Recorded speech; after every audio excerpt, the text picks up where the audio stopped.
Okay, saya baru saja ambil saya punya emas dekat branch Public Gold.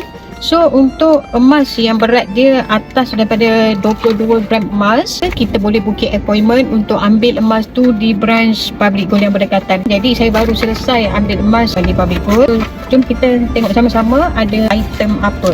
Okey, ini adalah item emas yang saya keluarkan lah. Ada gold bar 20 gram sekeping, silver bar 100 gram sekeping dan setengah dinar.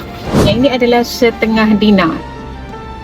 Setengah dinar berat dia 2.125 gram emas. Okay, belakang dia macam ni. Okay, yang seterusnya kita ada gold bar 20 gram edisi yang terbaru, iaitu edisi bunga raya. Sangat cantik, Masya Allah. Edisi yang terbaru ni dia dalam bentuk loose macam ni.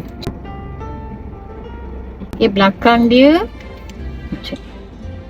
dan setiap emas Public Gold ni tuan-puan, dia datang sekali dengan gold certificate ataupun sijil ketulinan ataupun surat beranak dia lah. Yang mana dekat sini tuan-puan boleh nampak, dekat sini ada dia punya detail emas kita tu, berat dia berapa, dia punya ketulinan, dan yang paling mahal sekali dekat sini adalah dia punya certified asyair yang bertauliah, tanda tangan asyair yang bertauliah yang mengesahkan emas ni adalah emas yang tulen. Jadi sebab tu emas Public Gold ni tuan-puan, dekat mana-mana saja mudah sangat untuk diarahnukan ataupun dijual di seluruh dunia.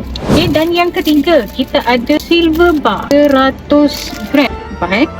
Silver bar 100 gram. Emas dan perak ni tuan-puan, dua-dua adalah aset yang bernilai tinggi, yang nilai dia semakin meningkat dari hari ke hari. Jadi tuan-puan, kalau ada duit simpanan tuan-puan yang tak nak digunakan dalam masa terdekat, simpanan yang tuan-puan tak nak guna bawah daripada 2 tahun, sangat bagus tuan-puan alihkan kepada aset emas dan silver macam ni.